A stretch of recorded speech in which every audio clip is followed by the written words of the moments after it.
오는 24일 윤석열 대통령 당선인의 한일 정책협의단 방문에 대해 일본 정부가 긴밀히 의사소통을 하겠다고 밝혔습니다.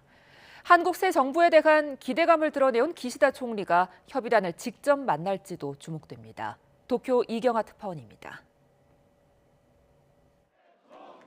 대선 후 이틀 만에 기시다 일본 총리는 윤석열 당선인과 첫 통화를 했습니다.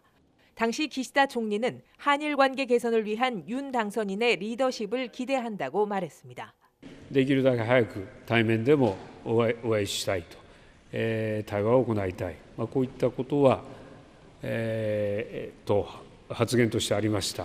私からもありましたし、先方からもありました。 두 사람의 통화 이후 한 달여 만에 파견되는 정책협의단은 새 정부 대일 정책의 밑그림을 가지고 온다는 점에서 주목받고 있습니다. 2018년 강제동원 배상 판결 이후 사실상 멈춰선 양국 관계가 본격적으로 다시 움직이기 시작한 겁니다. 기시다 총리 역시 관계 개선의 필요성을 강조하고 있는 만큼 협의단을 직접 만날 가능성도 높아 보입니다. 일본 정부는 협의단 당일 일정을 현재 조율 중이라고 밝혔습니다. 이번 방문이 양국 대화의 중요한 출발점이 될 것으로 일본 측은 보고 있습니다. 日本側として今回の韓国次期政権側による政策協議団の訪日の機会を捉え、新政権側としっかり意思疎通をしていく考えであります。 기대감을 드러냈지만 강제동원과 위안부 문제에 대한 일본 입장은 그대로입니다.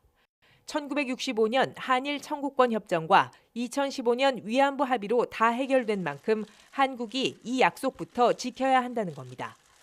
북한과 중국 문제에 더해 우크라이나 사태까지 이어지면서 최근 일본은 한일 그리고 한미일 안보 협력을 특히 강조하고 있습니다.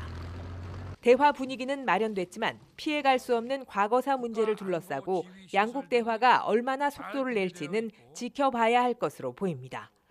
도쿄에서 YTN 이경아입니다.